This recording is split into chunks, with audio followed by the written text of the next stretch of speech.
श्री शिवाय नमस्तु।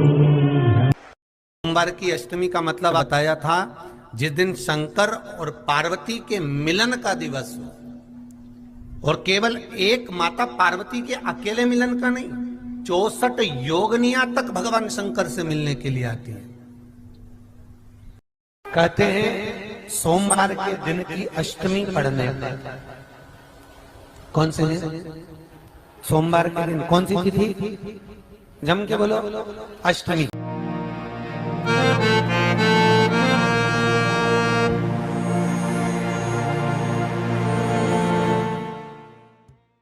इस वीडियो में दी गई जानकारी सामग्री गणना की प्रामाणिकता या विश्वसनीयता की गारंटी नहीं है। सूचना के विभिन्न माध्यमों, ज्योतिष, पंचांग, प्रवचनों, धार्मिक मान्यताओं, धार्मिक ग्रंथों आदि से संकलित करके यह सूचना आप तक प्रेषित की गई है। हमारा उद्देश्य सिर्फ सूचना पहुंचाना है। पाठक या उपयोगकर्ता इसे सूचना समझकर ही ले। इसके अतिरिक्त इसके किसी भी तरह से उपयोग की जिम्मेदारी स्वयं उपयोगकर्ता या पाठक की ही होगी।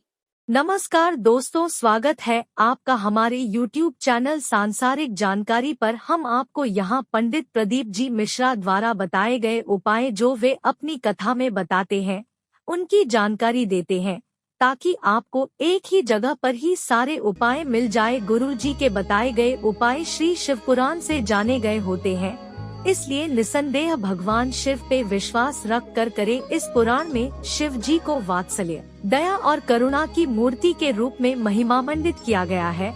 इस पुराण का पाठ करने से भक्तों के अंदर भी ऐसे ही गुणों का संचार होता है, यानी भक्तों का चरित्र भी भगवान शिव की ही तरह बनने लगता है। अगर आप मानसिक तनाव से निजात पाना चाहते हैं तो सोमवार के दिन स्नान ध्यान के बाद विधिवत भगवान शिव और माता पार्वती की पूजा करें। इस समय कच्चे दूध से भगवान शिव का अभिषेक करें। इस उपाय को करने से कुंडली में चंद्रमा मजबूत होता है। कुंडली में चंद्रमा मजबूत होने से मन प्रसन्न रहता है। अगर आप कुंडली में व्याप्त अशुभ ग्रहों के प्रभाव से परेशान हैं तो सोमवार के दिन स्नान ध्यान के बाद विधि विधान से भगवान शिव की पूजा करें। इस समय गंगा जल में काले तिल मिलाकर भगवान शिव का अभिषेक करें। इस उपाय को करने से जीवन में व्याप्त दुख और संताप दूर हो। सोमवार के दिन अष्टमी तिथि पड़े और उस दिन अगर 5 बेलपत्र भगवान शिव को समर्पित कर दी जाए तो व्यक्ति जो सोचकर, जिस कामना से, जिस मनवांछित फल के लिए बेलपत्र चढ़ाता है, उसकी वो कामना मात्र 3 महीने में पूरी हो जाती है। मात्र 3 महीने। एक बात बहुत सुंदर है, ध्यान रखिएगा थोड़ा सा। कभी अगर मौका लगे, सोमवार की अष्टमी पड़ जाए, क्या पड़ जाए? सोमवार की, जम के बोलो जरा, अष्टमी। या तो सोमवार की अष्टमी पड़ जाए, या हर महीने शिवरात्रि आती है, हर महीने आती है, या तो सोमवार की अष्टमी पड़ जाए या फिर सोमवार की शिवरात्रि पड़ जाए, हर महीने आती है। प्रयास करना कहीं से देसी गाय का दूध मिल जाए, थोड़ा सा दूध देसी गाय का मिल जाए, थोड़ा सा दूध देसी गाय का, थोड़ा सा दूध अगर प्राप्त हो जाए,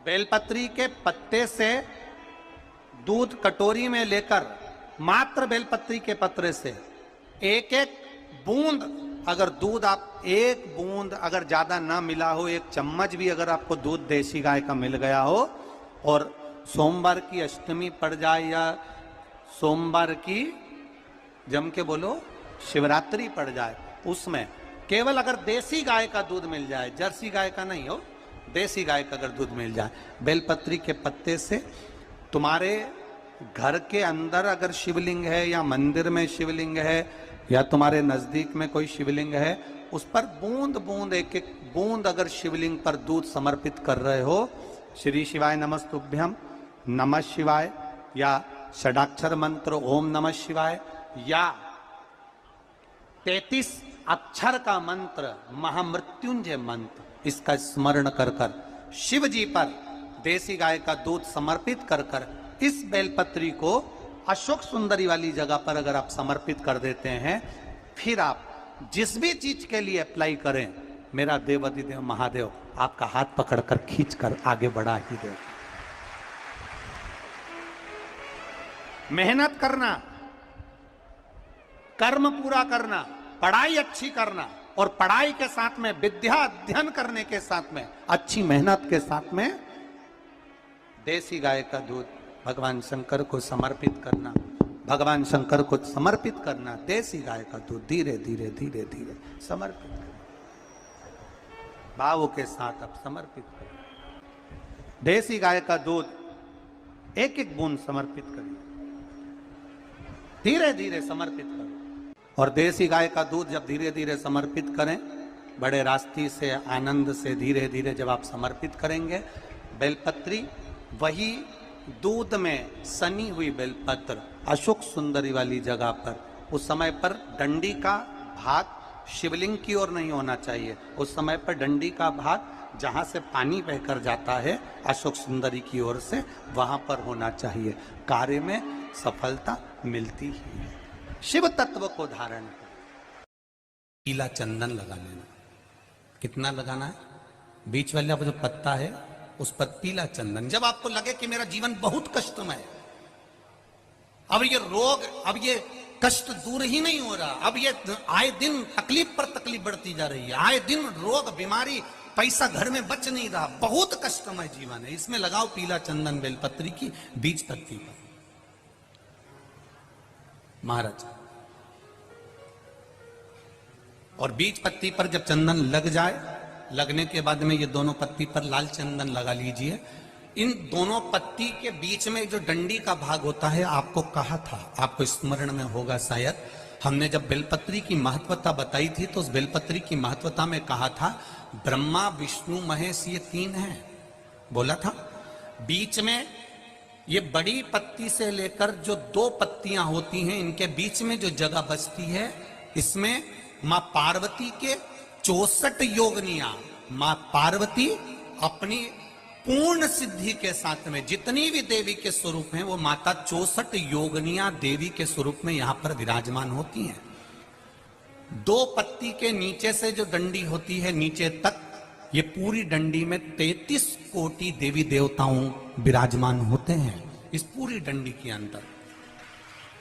तो ये बीच वाली पत्ती है, ये जो बीच वाली पत्ती का जो भाग होता है, इस पत्ती के भाग में शहद का प्रयोग कर कर, यहां पीला चंदन, लाल चंदन, लाल चंदन, शहद का प्रयोग कर कर, इसी तरह से पकड़कर ये बेलपत्री की जो डंडी है वो अशोक सुंदरी पर जब आप समर्पित करें, तो जहां से जल बहता है उस ओर पर इस पत्ती को चढ़ाकर केवल आपके हृदय की बात कहकर देवाधिदेव महादेव से कोई भी शिव जी का मंत्र, पंचाक्षर नमः शिवाय, षडाक्षर ओम नमः शिवाय, श्री शिवाय नमस्तुभ्यम, या महामृत्युंजय मंत्र, जो शिव का मंत्र हो आपके पास में, उसको बोलते हुए देवाधिदेव महादेव को धीरे धीरे जल की धार चढ़ाना प्रारंभ करो। जल की धार जब पूर्ण होने लगे, उसमें थोड़ा जल बचे, तब अशोक सुंदरी पर जो तुमने बेलपत्र चढ़ाई है वहां उस जलधार को चढ़ाए। ये प्रयोग आपको केवल सोमवार की अष्टमी पढ़ने पर ही करना है। कौन से दिन करेंगे? जम के बोलिए जरा।